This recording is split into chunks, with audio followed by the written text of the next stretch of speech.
सभी ब्राह्मण भाइयों से अपील करते हैं कि 2022 में 5वीं बार उत्तर प्रदेश की मुख्यमंत्री बहन कुमारी मायावती को बनाकर अपने विकास को वापस लूंगा।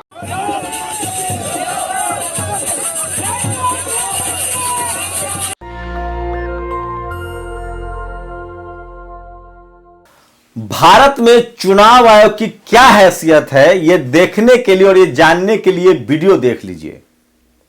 ये वीडियो यूपी के अमरोहा का है, जहां बीजेपी विधायक ने रैली निकाली और एक तरफ प्रधानमंत्री शाम में सबको ज्ञान देते हैं लॉकडाउन पर, कोरोना पर, ओमिक्रॉन पर, और बीजेपी का विधायक ही सबको धत्ता बता देता है।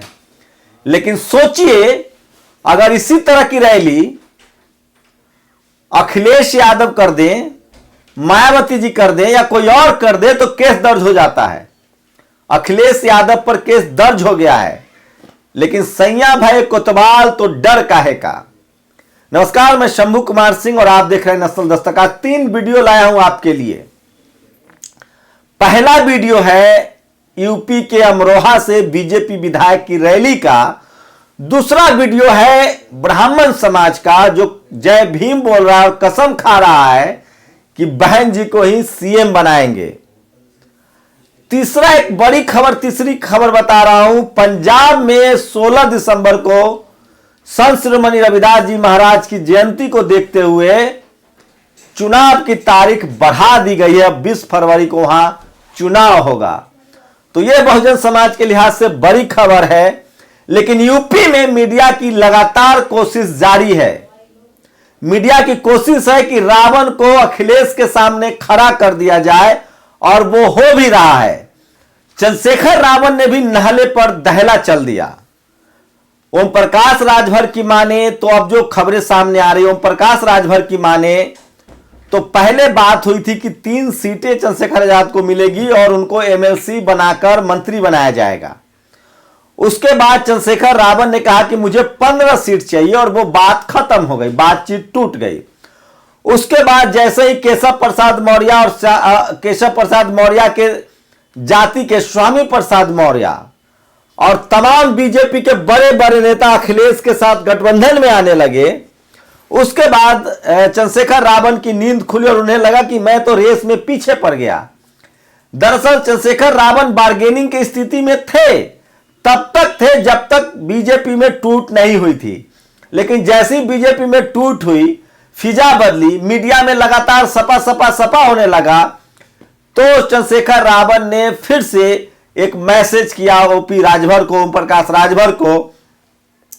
ओम प्रकाश राजभर ने कहा कि आप अखिलेश जी से बात कर लीजिए। उसके बाद दोनों की मीटिंग हुई। अखिलेश गदगद थे। उन्होंने कहा कि आप तो पहले चले गए थे, मैंने आपको ऑफर दिया था 3 सीटें और 1 एमएलसी और मंत्री का, लेकिन अब हमारे पास तो टिकटें बढ़ चुकी है, अब हम आपको 2 सीट दे सकते हैं। इसके बाद रावण वहां से उठकर चले आए और उन्होंने तय किया कि हम प्रेस कॉन्फ्रेंस करेंगे, और उसके बाद उन्होंने बड़ा आरोप अखिलेश यादव पर लगाया। यह अंदर की खबर है जो मैं आपको बता रहा हूं। शुरुआत में रावण अच्छा बार्गेन कर रहे थे, अखिलेश भी 3 सीट और 1 एमएलसी और मंत्रालय देने पर बात हो गई थी। रावण पीछे हट गए, वो 15 सीट मांग रहे थे। उसके बाद जैसी सपा का पलड़ा भारी हुआ, बीजेपी में टूट मची, लोग आने लगे, तब तय हुआ कि नहीं, जाके गठबंधन किया जाए। उसके बाद रावण चाहते थे कि अब कम से कम 5 सीट दे दिया जाए। अखिलेश ने कहा 2 सीट, बात बिगड़ गई। उसके बाद रावण ने अब नहले पर दहला मारा। उन्होंने कहा कि अखिलेश यादव एक बार बोल दें कि मैं वो मुफ्त में काम करे तो मैं बीजेपी को हराने के लिए मुफ्त में भी काम करूंगा। अब उस पर एक्का खेल दिया है अखिलेश यादव ने। उन्होंने कह दिया है कि अगर चंद्रशेखर चाहें तो वो हमारे साथ काम कर सकते हैं, क्योंकि बीजेपी को रोकना है। तो ये सबसे बड़ी खबर है चंद्रशेखर रावण पर और अखिलेश यादव पर। एक बात तो तय है कि अगर रावण बीजेपी सपा में जाते हैं, गठबंधन में जाते हैं, तो अखिलेश यादव को बड़ा फायदा होगा। अगर चंद्रशेखर नहीं जाते हैं तो चंद्रशेखर को कोई फायदा होता नहीं दिख रहा है। बीएसपी को बड़ा फायदा होगा, और कम से कम जो शेड्यूल कास्ट का जो वोट है उसमें भी खासकर जो जाटव समाज का, वो एकजुट मायावती के साथ मिलने जा रहा है। लेकिन अखिलेश का रास्ता मुश्किल हो सकता है।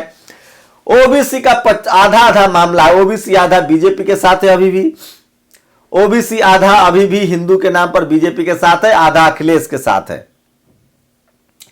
मुस्लिम में भी डेंट लगता दिख रहा है ओवैसी की वजह से, कांग्रेस की वजह से।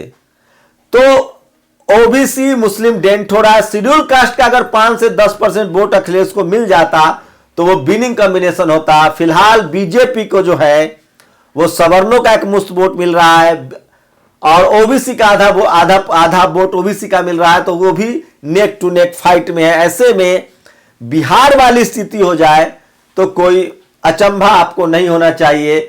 और जिस तरह से तेजस्वी यादव ने मांझी को अलग किया था, साहनी को अलग किया था और सरकार में दोनों की जबरदस्त भूमिका है, हो सकता है कि आने वाले समय में 10 मार्च के बाद अगर रावण अकेले कुछ सीट निकाल ले, बीएसपी सीटें जीतती है अगर, तो हो सकता है कि बार्गेन हो और एक अलायंस की सरकार बने या फिर बीजेपी सत्ता में दोबारा आ जाएगी, ऐसा भी हो सकता है। लेकिन अगर अलायंस की सरकार बनती है तो वो ज्यादा बेहतर है। कांशीराम साहब कहते थे, मान्यवर कांशीराम साहब की मजबूत नहीं मजबूर सरकार चाहिए।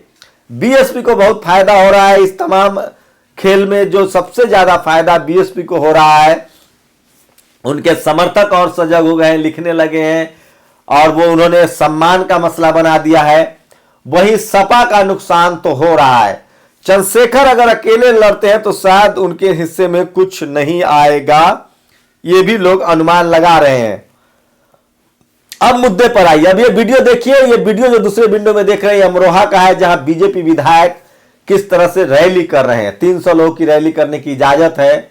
सपा के दफ्तर में भीड़ जुटी थी, केस दर्ज हो गया था। देखते हैं बीजेपी पर केस दर्ज होता है या नहीं।